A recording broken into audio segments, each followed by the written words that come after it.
Hi, everyone. Thanks so much for joining. Today, the Career Bridge brings you Kirby Platt. He is my brother. I'm a Career Bridge advisor, and we have him here to talk about his role at Glassdoor and a little bit about how to use the site. So, Kirby, why don't you just start by telling us a little bit about yourself? And we'd love to know about your career journey. What led you to Glassdoor?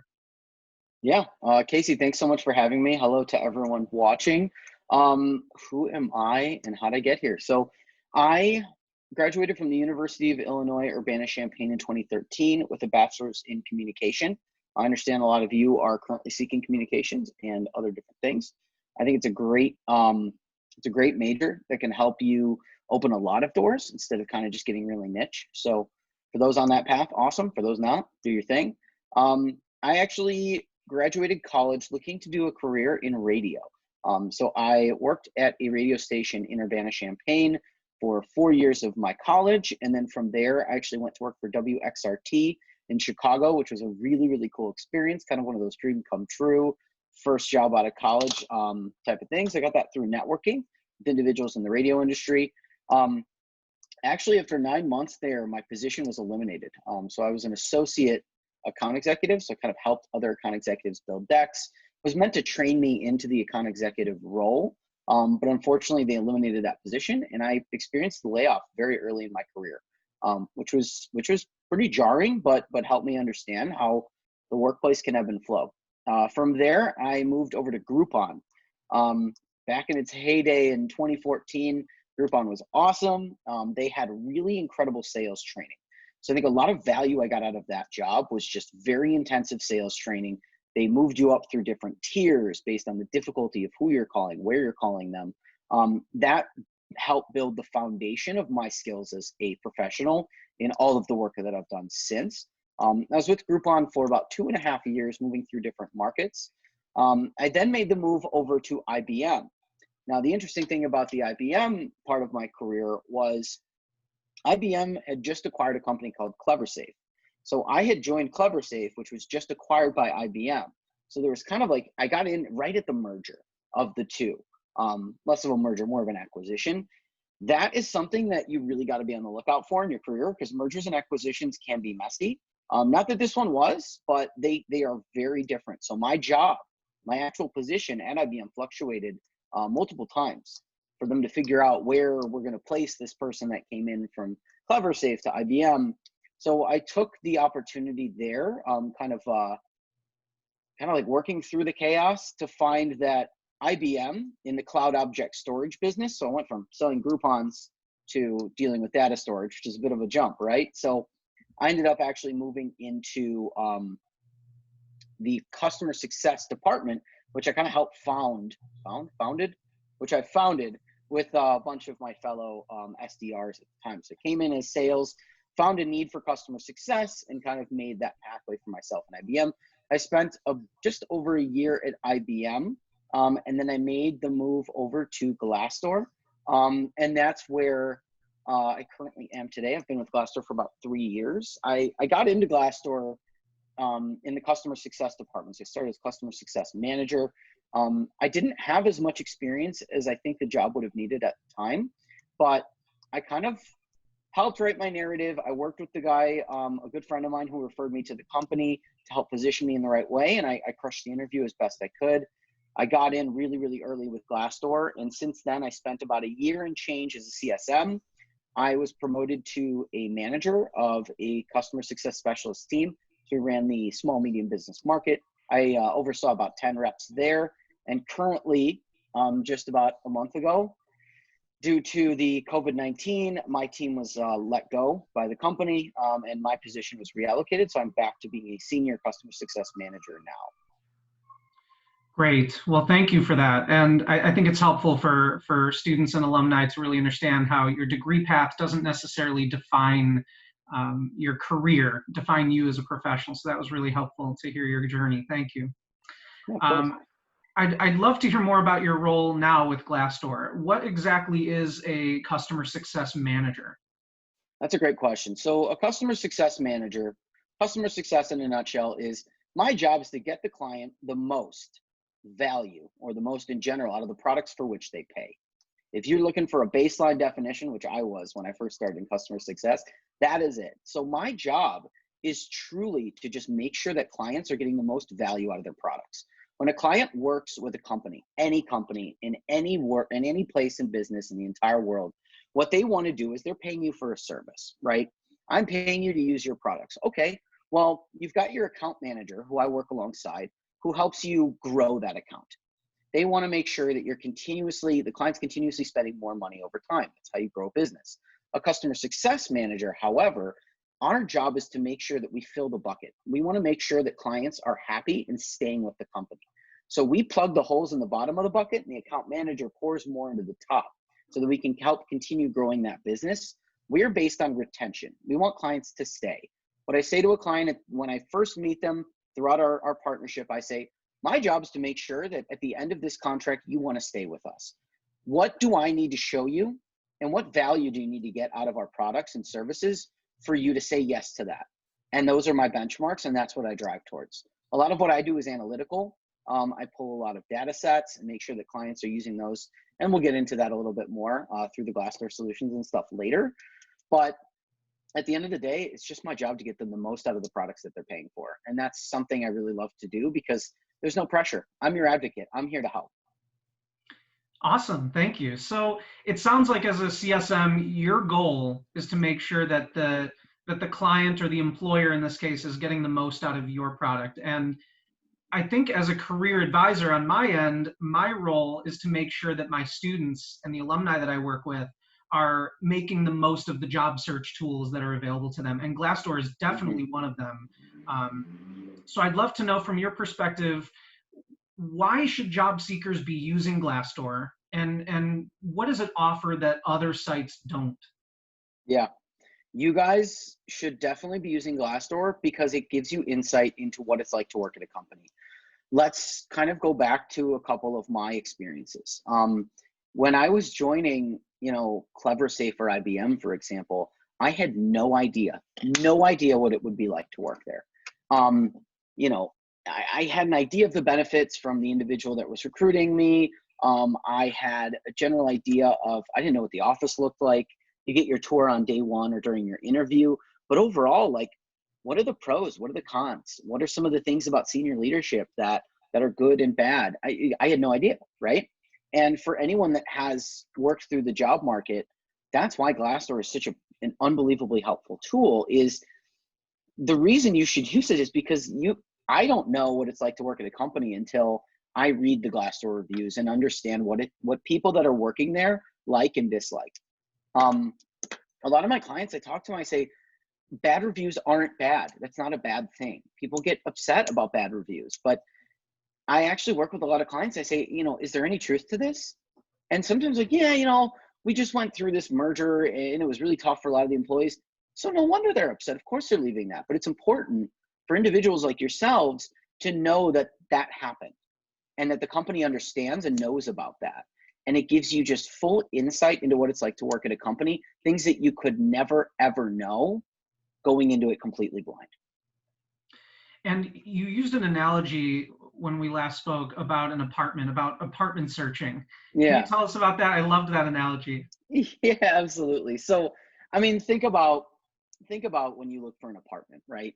For those of you that have, you go in, you talk to the realtor, you walk around, but imagine if you had the ability to talk to every other person who's lived there and that they've left reviews about it. So, you know what? One thing that I always check when I go into apartments is water pressure every time. You would know that metaphorically and Glassdoor, these guys don't have the best water pressure. That's something you need to look out for. Impossible to know unless you've talked to previous tenants. So that analogy, Casey, I'm really glad you liked it. It's just to say, imagine if you had the ability to talk to every single person who had used your apartment or been in your apartment before, the pros, the cons, and then you can make a more educated decision about whether that's the best place for you. Mm-hmm. Yeah, you're investing yourself in that place for a certain period of time. So it's good to know whether it's a good fit for you. Great, thank you. That's helpful.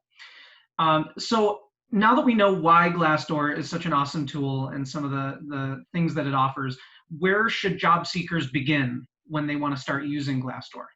Yeah, this is This is a surprising one, right? So I think the place you should begin when you want to start looking or using Glassdoor or finding your company is to close your computer. Just close it. I want you to sit down and make a list of what you're looking for in a company. Who are you? What's important to you? Because I'll tell you, every single one of you watching this, and even Casey and myself, we're very, very different people. What Casey looks for in a company is different than what I look for in a company.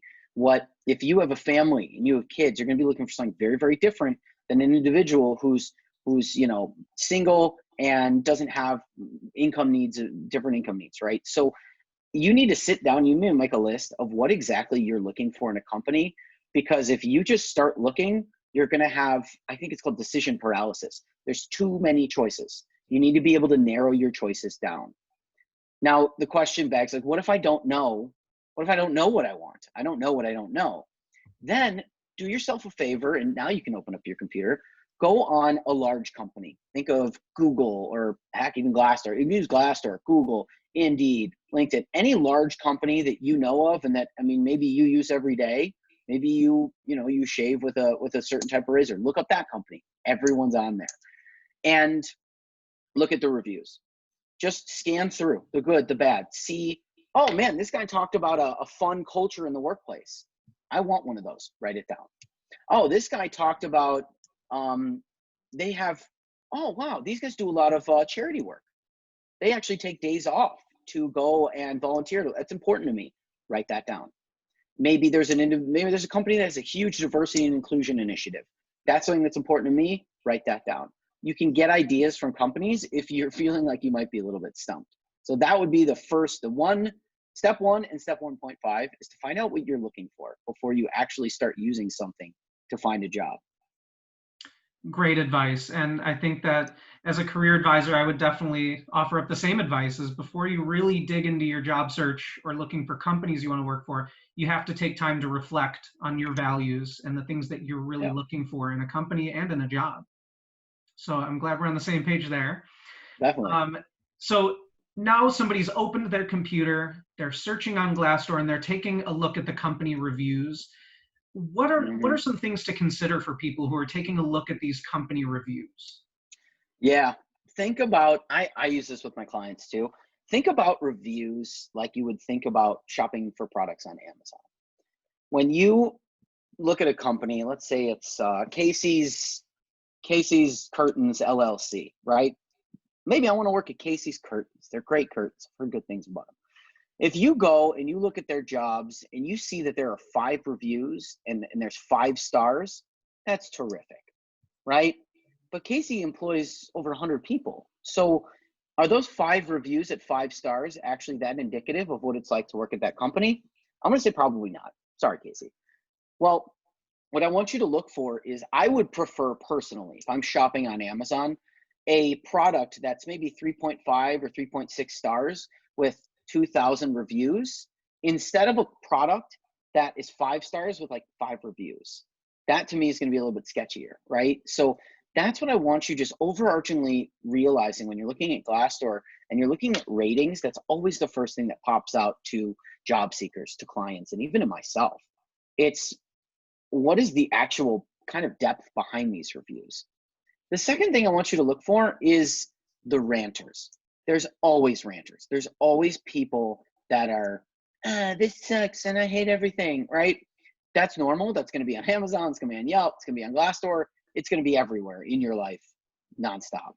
Understand who is ranting and who is giving constructive criticism, because constructive criticism is something you need to understand and that companies really should want to hear about their company. Glassdoor is very, very good at that. Number 3, I want you to see if a company replies to reviews. That tells a very, very important story of credibility for that company. If they say, hey, we've heard you, we understand that X, Y, and Z aren't great, but we appreciate the pros as well, we're going to work on this. That says a lot about a company who's willing to look and appreciate and understand their flaws and drawbacks rather than push against them and say, no, that's not true. So I'd say those are the big 3. Great. So in terms of company reviews and company ratings, how can you interpret a company rating beyond just that number and beyond just what the reviews Hmm. are saying? Yeah, so this is something I talked with you about a long, long time ago. And this is something I actually talk to my clients about a lot too. A company rating is a very, very small fraction of the story. Let's say that, I talked to companies about this. I actually helped the sales reps at Glassdoor with this narrative as well. Let's say a company is at a 2.8. It's not out of 5. It's not great, right? The Glassdoor average is around a 3.6. So 2.8 is pretty low. However, you might see that and pass it by. There might be more to that story though. What if this is the highest the company has ever been? You go into Glassdoor, you click on the rating, look at the rating trend. Trends are important. What if they were at a 1.8 7 months ago? And now they've moved an entire point up, and all the reviews are saying these guys are doing great. They're making a lot of changes. There's new leadership in place, this and that. That to me is a company I would consider joining. That's exciting to me to see that they're on the upward trend. Now, let's say you come across a company with a 3.5 or 3.6. That's great. Wow.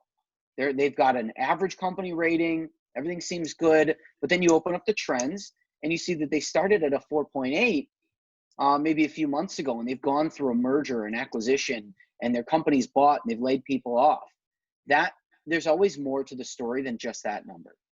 A 3.6 and a 2.8 might actually be different than what you think. The 3.6 might actually be worse than the 2.8 because the 2.8 is moving up and the 3.6 is coming from much higher up from there. So that would be how I would approach company ratings for sure. Great. Yeah, I think it's important to understand the rating trends because you're right. If a company has high ratings and they're trending downward, that is not a great sign compared to Yeah. a company with lower ratings that's trending upward. So that's a Yeah. great Another point. thing I'll add to that too is look for the recency of those reviews. There's a lot of companies that I've worked with that they haven't posted any reviews for quite some time. In fact, they might be avidly against posting reviews. So again, look at the recency of those reviews. If they're posting reviews from 2018 and it's like this company's great or this company's terrible, but is there validity to anything said 2 years ago? How much have things changed in 2 years for you, let alone an actual full company? Mhm. So that would also be something I'd be remiss to forget to talk about there too. Great. Definitely helpful. Thank you. Yeah. So let's move on to the other features that Glassdoor offers. Is one thing that people really like to look at is salary data. So can you tell us how job seekers can understand salary data on Glassdoor, and are companies monitoring this salary data? Yeah. Welcome to one of the most difficult conversations I've had to have with clients. And then multiply that by however many clients I've had. So when I was a manager, we had about 5,500 clients, and now I've got about 100. But think about salaries always with a grain of salt. Um, a salary is always going to be a range, um, and it's always going to be something you can negotiate. Um, I cannot say that enough. Always negotiate salary. But don't forget that a salary is going to come into conjunction with all the benefits that company has to offer. I'll give you a personal anecdote. When I went from WXRT, my first job, over to Groupon, I took a pretty hefty pay cut. I will be transparent because that's one of Glassdoor's core values. My salary at Groupon was 32.5, which is very, very low for what I needed to survive. And that's me personally. Some people may do well with that. Some people may think, oh my God, I'll be living in the streets. I was in the middle, right? I was just scraping by, fresh out of college, making very low money. And that was a choice that I made, right? Like I knew I'm smart financially. I understood exactly what I needed to survive on a month by month basis. I wasn't saving at the time because I couldn't. I was just getting by. The value and the benefits that Groupon brought me evened that out, in my opinion, personally. I had sales training that helped skyrocket me into the rest of my career. That was second to none sales training that I still use every single day in all of my interactions, personal and otherwise. There was nothing better than that. Big shout out to Groupon and their ability to train salespeople. Some of the best I've ever had. That to me was valuable enough for me to take that amount of pay. Now, that might be different for you, right? You might be looking for a very good, maybe you're expecting a child, maybe you're looking for really good maternity leave. Is that worth a certain amount of pay in gap between what you're looking for?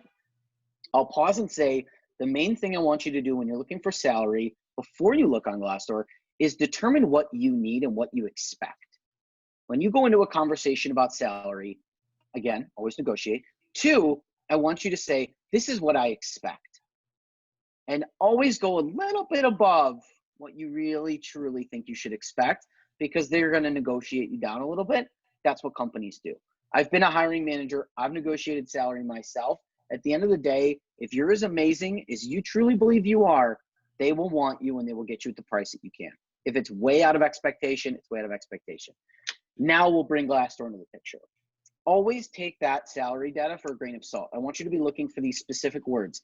Estimated, Glassdoor estimated salary. If it is a Glassdoor estimated salary, it is a Glassdoor estimated salary. I don't know how much Casey gets paid.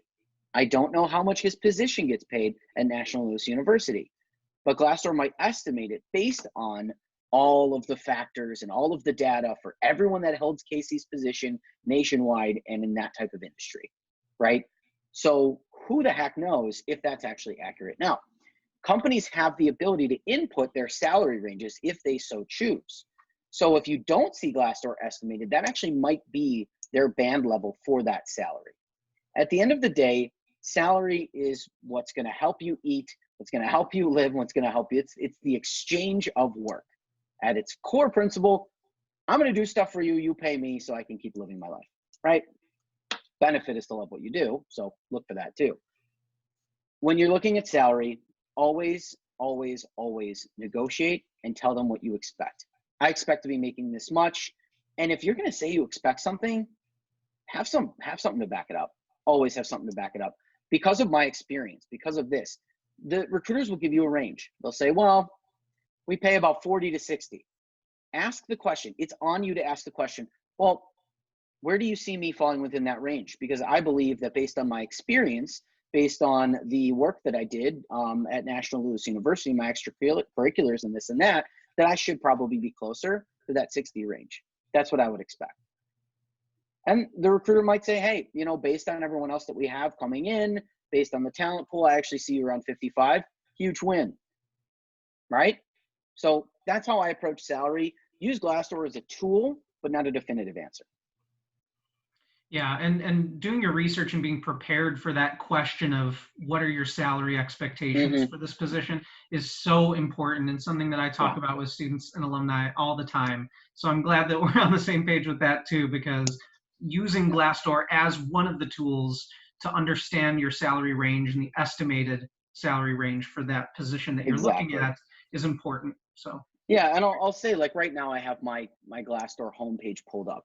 I have a job being advertised to me from Sprout Social for a customer success manager. Listen to this. The range, the Glassdoor estimated range for that position is $41K to $108K. That is a almost $70,000 difference.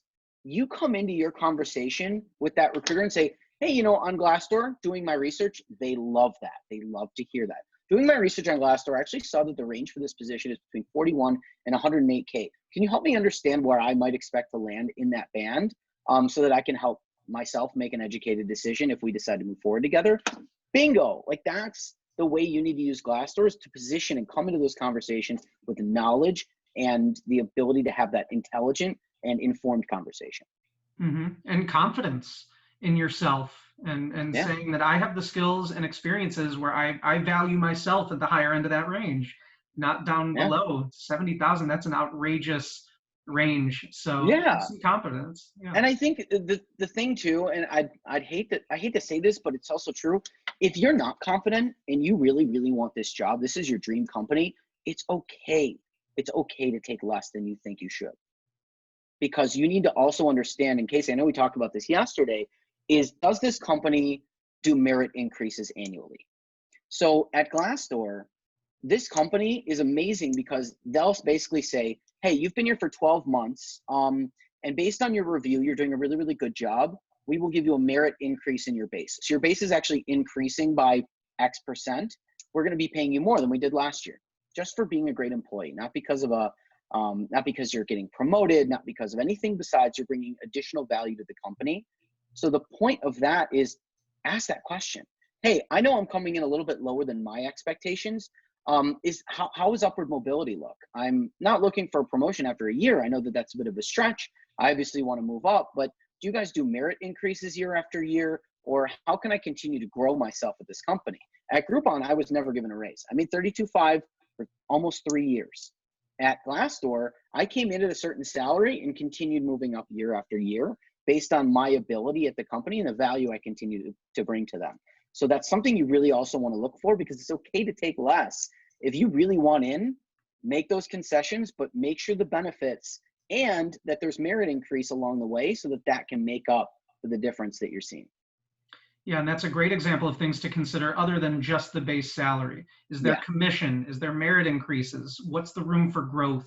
So absolutely Like things to free consider. lunch. A lot of companies do free lunch now. Like I was okay at Glassdoor. I actually took less because they said, hey, we've got free parking, we've got free lunch a few days a week, and we've got lots of snacks in the office. That makes up for the difference to work at a really great company. Mm-hmm. Absolutely. Yeah. So my last question, one of my last questions for you is, how can job seekers use other websites in conjunction with Glassdoor, and what sites do you recommend people to use in addition to Glassdoor? Yeah. I would be a crazy person if I told you to only use Glassdoor for all of your recruiting needs. I would be a spokesman robot, which I'm not. I'm actually a real person. And what I want you to understand is that I read this on LinkedIn. 80% of positions are filled through networking. LinkedIn is a social media site. We actually don't consider them one of our competitors. They're not a job and recruiting board. They're actually kind of characterized as social media. Use LinkedIn to connect with people. Use Glassdoor to understand what it's like to work at a company. You get the full, clear, inside view of what it's like to work inside the company that you're looking at, right? You're going to see the good, you're going to see the bad, you're going to see the pretty, you're going to see the ugly, you're going to see how much you might make, give or take. Then go to LinkedIn and say, hey, do I know anyone at this company? Is there anyone that can get me an in here? Is there anyone that can at least get my resume to the top of the stack? Especially right now in this saturated market of 40 million unemployed people, you got to get your name to the top of the stack. Do not be too proud to reach out to individuals that you know, or even individuals that you're randomly connected with. People will answer. People will help. I just messaged an old manager of mine at Glassdoor 3 years ago to get one of my employees who was laid off to the top of his stack. Like, I had nothing else to talk to him about, and I was honest about it. I was like, I'm sorry I haven't talked to you in that long, but here's what I need. I need help. I need this person to get to the top of the stack. Can you take a look? It's on you to do that. That's your responsibility. Also, I would also be kind of remiss to not say that Indeed has a crap ton of jobs. Sorry if that's not appropriate language for this forum, but Indeed has so many jobs. Use that to find jobs, but always, always, always come back to Glassdoor to see what it's like to work at that company. We will likely have the same jobs on there, but if you're looking for shotgun volume, they've got shotgun volume. Use other sites in conjunction with Glassdoor, but there is no company that has the amount of user-generated content that Glassdoor has to give you the picture of what that company is like from the inside out. Mm-hmm. Yeah, absolutely. I always recommend using Glassdoor as an additional tab to your job search. And I would agree with you, is that website alone is not always going to be enough. And networking is such a huge piece of the puzzle with job searching that we push in our department all the time. So I'm glad that you mentioned that too. Yeah, I will tell you that I've had conversations with the VPs of HR, talent acquisition specialists of the companies that you're looking to get hired into. They find it very, very comforting to know that a candidate has looked on Glassdoor. They want informed candidates. They want people to know what their benefits are and coming in, because the worst thing that happens for them is they go through this entire process, and at the end of it, someone goes, oh, that's how much I'll get paid, or, oh, you guys don't have this benefit. And then the whole thing is wasted. The whole thing is wasted. You come in knowing what you need to know up front and you're informed. That looks really, really, really good to these types of people that are sitting on the other end of the table from you. I've been that person. Really Mhm. nice. It's really nice to have someone know what the job is that they're going to do and what the company's values are. I mean, there's you just get such a leg up with that information. I've hired people because they've had that information over others that might have been a little bit more qualified. Mhm. Great advice. Thank you. So Yeah. that's all the questions that I have for you. We really appreciate you joining us and answering these questions about Glassdoor. Just it's such an excellent tool for our students and alumni to be using with their job search, and I'm glad that we've gotten some really good insight into the site. So thank you. Really Yeah, appreciate it. absolutely. Thank you for having me, Casey. I appreciate it. And for all you looking for jobs, it's a grind, but I know you guys can do it. Good luck. Thank you. So for those of you watching, my name is Casey Platt. I'm a career advisor with National Louis University Career Bridge. If you have any questions about anything that we discussed about Glassdoor or about job searching or really anything, please feel free to reach out to our department at careerbridge@nl.edu. Thanks, everyone.